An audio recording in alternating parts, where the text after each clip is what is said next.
What's going on, everyone?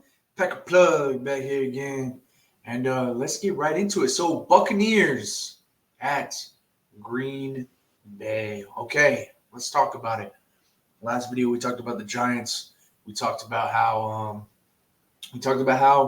man, that Giants team really stuck it to us, man. A team that probably shouldn't have beat us on a Monday night, but they were able to beat us. Tommy DeVito had a phenomenal night.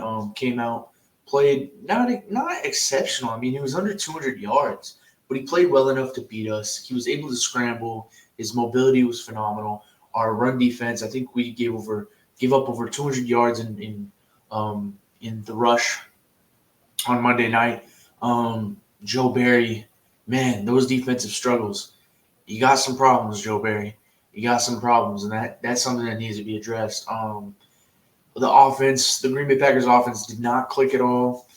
Nothing was going right. Special teams wasn't playing well. Jordan Love, I thought, played a no game. The problem was he turned the ball over twice. He had a fumble, and he had a horrible interception down the sideline. And you just can't have that. You just can't have that. We're missing A.J. Jones. We're missing Jair Alexander. We have a beat-up team. But, we came off 3 strong wins. We beat the Chiefs. We beat the Lions. We beat the Chargers. Jordan Love is kind of looking like he's finding rhythm. And then to have this game against the Giants Monday night in New York, Jordan Love turns it over twice. Our defense can't make a stop. Jordan Love kept us in the game right up until the end, drives us all the way down.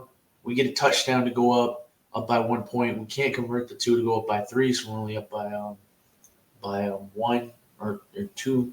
And, man, the defense could not make a stop to save their life. And the Giants get the win with a field goal. It's really upsetting, but it's a small bump in the road. The Packers still are in control of their destiny. After that one, you win out. You win the next 4, you're still in the playoffs 100%.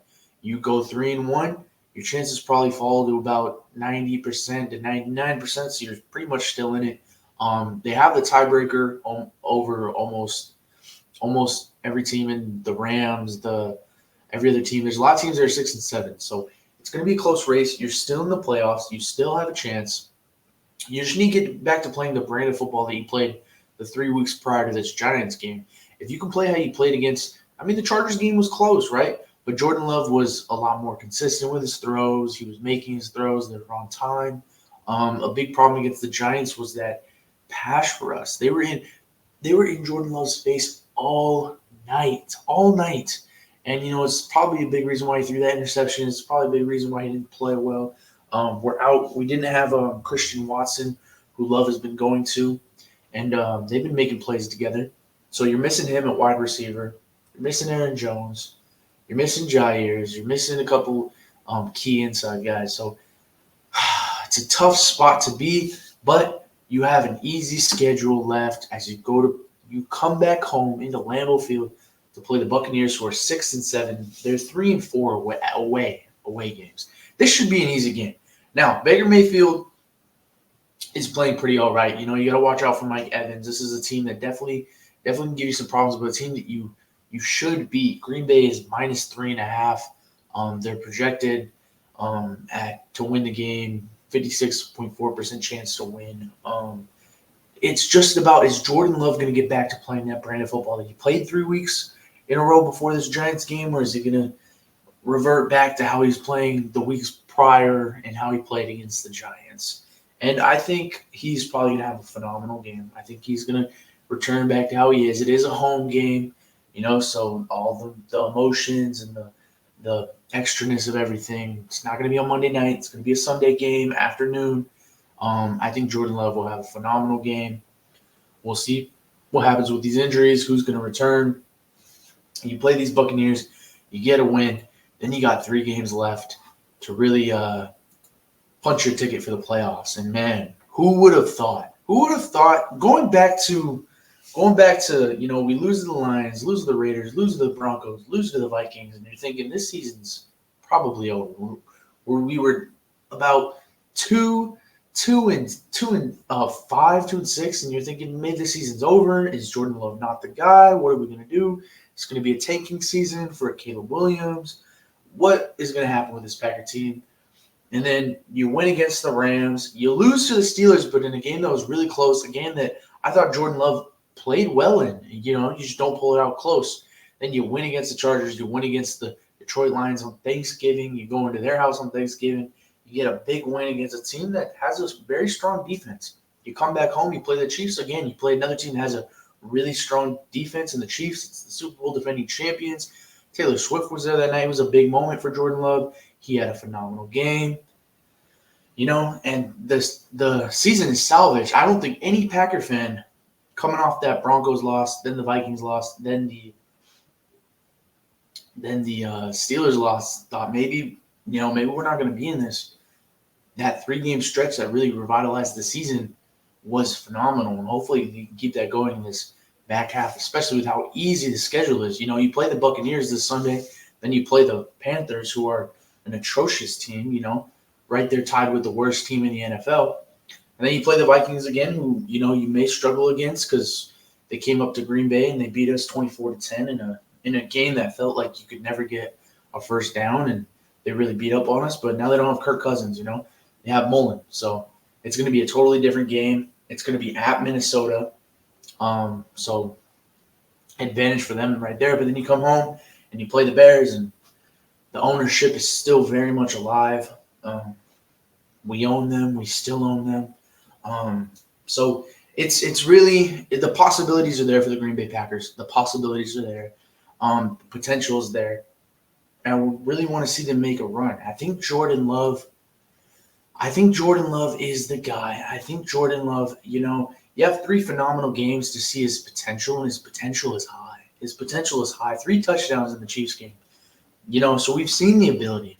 We've seen the cat is out of the box. We've seen what he can play up to. The question now is, can he be consistent? I'm not going to overreact after one game and say because he played horrible in New York against this Giants team who had this big spectacle of Tommy DeVito and the whole agent and the kisses and the everything going on. You know, it was a big moment. It was a moment for the Giants, but again, it was also a moment that the Packers, the whole team was not clicking. It did not just fall on Jordan Love because he set us up with a chance to win right there at the end. And that's what you want from your quarterback.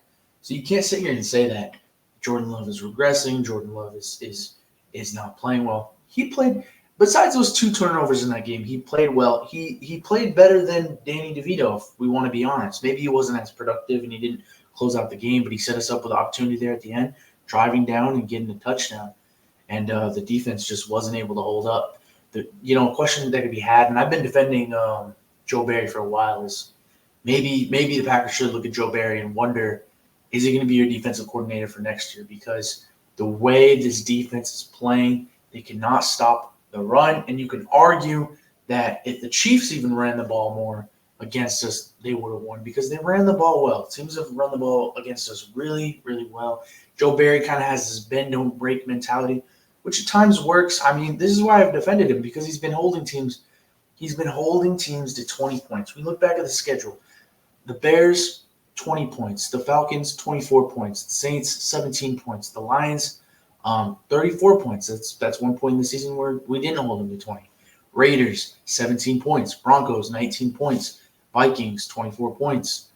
Rams, we held them to 3. The Steelers, 23 points. Chargers, 20 points. Lions, 22 points. Chiefs, 19 points. Joe Barry has held defenses to 20 and under more often than not. But just that run defense. And if teams exploit that run defense and they run the ball and they run the ball well, this is an easy Packers team to beat and beat up on. Man, it's just that D-line isn't physical when it comes to the run. And teams can take advantage of that. And it's something you definitely have to worry about, something that the Giants took advantage of. Over 200 rushing yards in that game, and we lost. We saw what happened. I mean, Jordan Love set us up with the opportunity to win. You can't put the blame on Jordan Love. Again, you have to put it on more so that defense, because they had the opportunity and they didn't execute. They didn't come out with the win. And it's a concern. So, my opinion, I don't know if Joe Barry is the guy for next season. I don't know if they should let him go. I mean, it's something to consider that he can hold these teams to 20 points. I think you just really need to improve that interior defensive line, really figure out how to stop the run. I mean, it's just a huge problem. Buccaneers, I think we're going to get an easy win. I think Baker Mayfield comes up here and we smack him. I think Jordan Love's going to have an amazing comeback game off that Giants game, and we're going to get the win. We're going to go down to Carolina. We're going to get that win. We're going to go to Minnesota. That is the one game that I'd say maybe we might not win, which is a problem. It's an important one for us to win in order for us to make the playoffs, and the Bears is an easy one. This road to the playoffs is one of the easiest roads to the playoffs for any team in the wild card hunt. Currently, the Packers hold the 7th seed, so we're in the playoffs. Luckily, the way everything went this last Sunday, we still hold the 7th seed. We're in the wild card. The question is, can we hold it? Can we get at least 3 wins? Can we rattle off a win against the Buccaneers? Can we get one against the Panthers? We'll definitely get one against the Bears and the Panthers for sure. The question will probably be the Vikings game and the Buccaneers game, but, Buccaneers are coming to Lambeau. Lambeau is a hard place to win. It's cold. I've been going outside here in Green Bay every day. It's 20 degrees. It is a little bit sunny. It was snowing, and then it stopped snowing. It's now sunnier, so it's a little bit warmer, but it's going to be cold, and it's going to be hard for them to come up here and get a win. We win this Buccaneers game, I think we're definitely make the playoffs. No doubt about it. But yeah, hopefully Jordan Love can get back to playing the brand of football that he could play. Hopefully we don't keep running sweeps with Jaden Reed like we did in that Giants game. It was ridiculous. We need some variety in our play calling. It's just atrocious that. And I get it. It's the Giants. It was an easy team. So you probably, if you're Matt LaFleur, you're probably saving your plays. You don't want to go crazy in the game against the Giants. But come on. We're in the back leg of the season. Playoffs are on the line. Let's be a little bit more creative, Matt LaFleur. Come on, please. So that's that. This Packer team can win out. This Packer team can go to the playoffs. And when they're playing at their highest potential, they are dangerous. And they maybe even could make a run in the playoffs. Let me know what you think in the comments down below. Make sure to like and subscribe to the video. Make sure to follow. Make sure to share with your friends and family. And as always, go Pack, go.